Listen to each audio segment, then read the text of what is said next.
શિક્ષકગણ, વિદ્યાર્થી મિત્રો સૌને સુપ્રભાત. ભારત એ ઉત્સવપ્રિય દેશ છે. તેમાં વિવિધ તહેવારોની ઉલ્લાસપૂર્વક ઉજવણી કરવામાં આવે છે. એમાં પણ ગુજરાતના ગરબા તો ગુજરાતીઓના લોહીમાં વળાયેલ છે. તો આવા ગુજરાતના વિવિધ પ્રદેશોના લોકનૃત્યો વિશે આપણે આજે જાણીશું.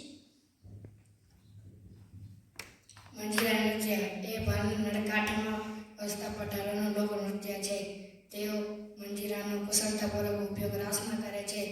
એકતારો, તબલા, કાંસીજોડ, બગલી વગેરે વાદ્યોનો પણ આ નૃત્યમાં ઉપયોગ થાય છે. ઢોલો રાણો નૃત્ય ભાવનગર જિલ્લાના ગોહિડવાડ પંથક જાતિના લોકો દ્વારા આ નૃત્ય કરવામાં આવે છે. ખાસ કરીને પાક કાપણી પ્રસંગે આ નૃત્ય કરવામાં આવે છે.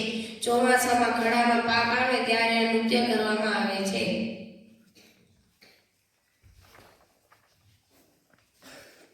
હીંચ નૃત્ય તે પણ એક મજાનું નૃત્ય છે. તેમાં હાથમાં ગાગર લઈને હીંચ લેવાનો રસમ બહુ જ અદ્ભુત હોય છે. તે ભાલ અને નળકાંઠામાં ઘણું જ પ્રચલિત છે. ગરબો એ મૂળ શબ્દ ગર્ભદીપ પરથી બનેલો છે. માથે ગરબો મૂકીને માતાજીની સ્થાનિકી આસપાસ ગોળ ગોળ ઘૂમવામાં આવે છે.